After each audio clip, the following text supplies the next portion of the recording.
Homework হচ্ছে, ধরো কোনো বস্তুর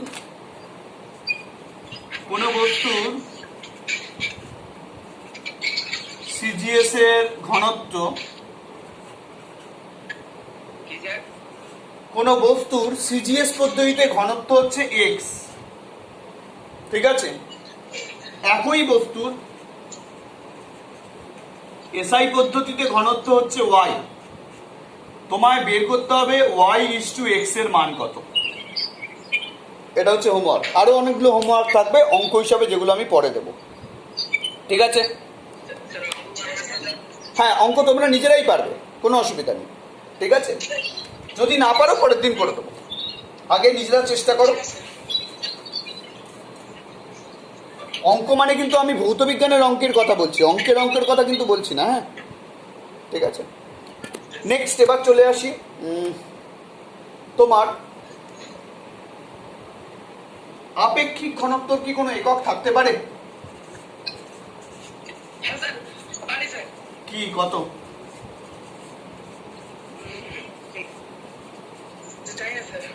আপেক্ষিক ঘনত্ব মানে একটা বস্তুর ঘনত্ব dx বাই dw। ধরো সিজিএস পদ্ধতিতে বস্তুর ঘনত্বের একক কি? গ্রাম সেন্টিমিটার কিউব। এটাও তো গ্রাম সেন্টিমিটার কিউব, কেটে যাবে না?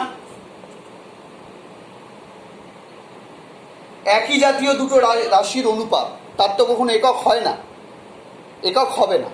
এখানে একটা ভালো জিনিস বলতে ভুলে গেছি, সেটা হচ্ছে ঘনত্বের মাত্রা কি। ঘনত্বের মাত্রা এটা হচ্ছে m/l3। m হচ্ছে ভর, l হচ্ছে দৈর্ঘ্য, ঠিক আছে? m/l3।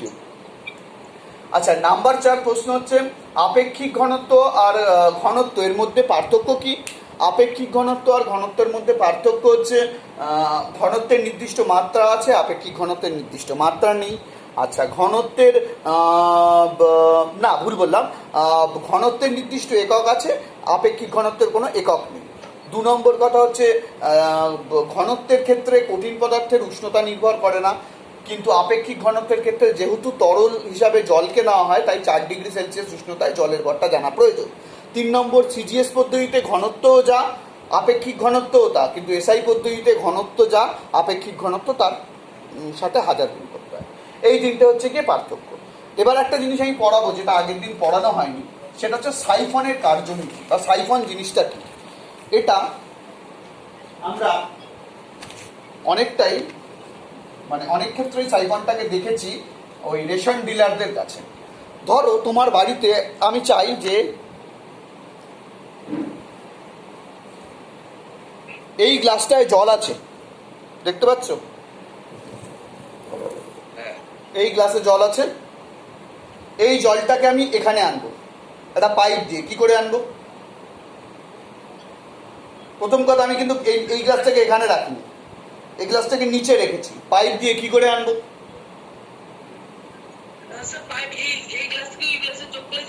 না, যাবে না। এই গ্লাস থেকে এই গ্লাসে পাইপটা ঢুকাবো, ঠিক আছে? ঢোকানোর পর মুখ দিয়ে একটু বায়ুটাকে টানবো।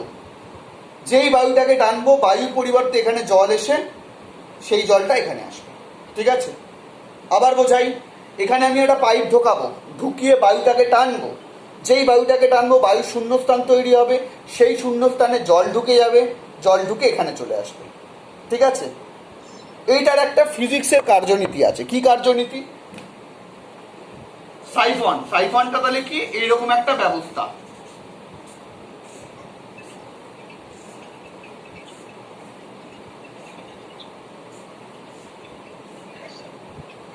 আমি এখানে জল আছে, আমরা জানি তো জল সমান উচ্চতায় থাকতে চায়, তাই না? সমোচ্চশীলতা ধর্ম। আমি এখান থেকে পাইপ ঢুকালাম,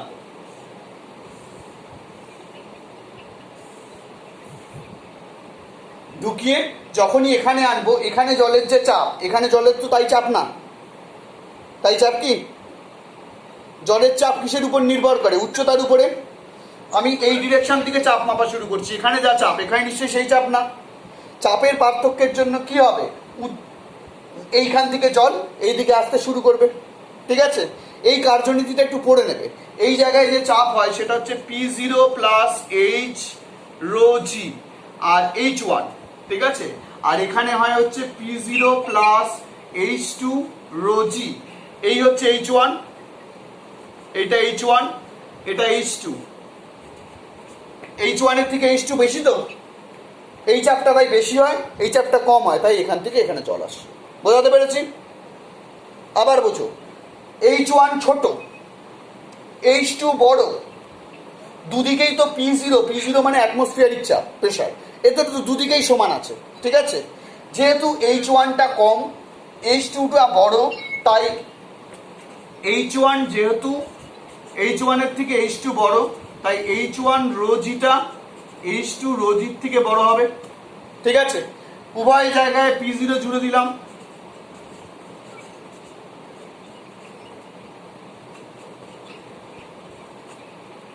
এবার জল কি করবে? জল চাইবে যে এইচ এর হাইটটা কমাতে, জল সবসময় চাইবে এই হাইটটাকে কমাতে। সেই কমানোর জন্য কি করবে? আগে জল ধরো এখানে ছিল, তখন H2 মানে এতটা, এখান থেকে জল এসে যখন এখানে আসবে তখন H2 কিন্তু এতটা হয়ে যাবে। তাতে কি হবে? এই হাইটটা যত, হাইট ডিফারেন্স যত কমবে, তত দুটোর মধ্যে চাপের যে ডিফারেন্সটা সেটা কমতে থাকবে, জলের প্রবাহটা কমবে। বোঝাতে পেরেছি? এটা নিয়ে কারো সমস্যা আছে? আবার বলবো? আমি ছবিটাকে আরেকবার এঁকে দেখাচ্ছি। এখানে একটা বস্তু, এখানে একটা আছে, এই জলের তল, তুমি যেই নল ঢুকালে এখানে জল নেই বা একদম নিচে জল আছে ধরো, এখানে তোমার P0 অ্যাটমসফিয়ারিক চাপ আছে, এখানেও P0 আছে, ঠিক আছে? আর কি আছে? এই H1 টা, আর এখানে আছে H2টা। কে বড়? H2 বড়। তাহলে এখানে টোটাল প্রেশার কি? P0 প্লাস H1 রো জি, জলের যে জলস্তম্ভটা যে দাঁড়িয়েছে তার চাপ। এই যে জলস্তম্ভটা এখানে দাঁড়িয়ে গেছে, এর চাপটা কত হচ্ছে? P0 প্লাস H1 রো জি, H1 হচ্ছে এই হাইটটা, ঠিক আছে? যেই জলটা এখানে আসবে, এই জলস্তম্ভ যেই দাঁড়াবে, তার চাপ কত হবে? P0 প্লাস এই H2 রো জি। কারণ জলস্তম্ভ বা জল যাই বলি, তার চাপের পরিমাণটা কি হয়? উচ্চতা গুণ ঘনত্ব গুণ জি। বুঝতে পেরেছ? তাহলে এখানে কি থাকছে? এখানে কিন্তু P0 প্লাস H2 রো জি, এটা বড় এর থেকে। তো চাইবে কি সবসময়? যে এই উচ্চতাটা কমবে। এই উচ্চতাটা কমার একমাত্র উপায় কি? জলস্তরটা বাড়তে থাকবে। আর জলস্তর বাড়তে গেলে কি করতে হবে? এদিক থেকে জল এদিকে আসতে হবে। বুঝতে পেরেছ? এটাকেই বলে সাইফানের কার্যনীতি, এবং এটারই প্রয়োগ বিভিন্ন জায়গায় রয়েছে। হয়েছে? আচ্ছা, এই হচ্ছে মোটামুটি। এরপরে আমাদের পৃষ্ঠটান শুরু হবে। তার ছাড়া আর তার আগে বলার মতো কিছু নেই। 14 ব্যারোমিটার বলে দিয়েছি আগের ভিডিওতে, সেখানে ব্যারোমিটার সম্পর্কে অনেক কিছু বলা হয়েছে। আর কিছু বলার নেই। আছে কিছু অঙ্ক। ম্যাথ কীরকম ম্যাথ থাকে? ম্যাথ এরকম থাকে।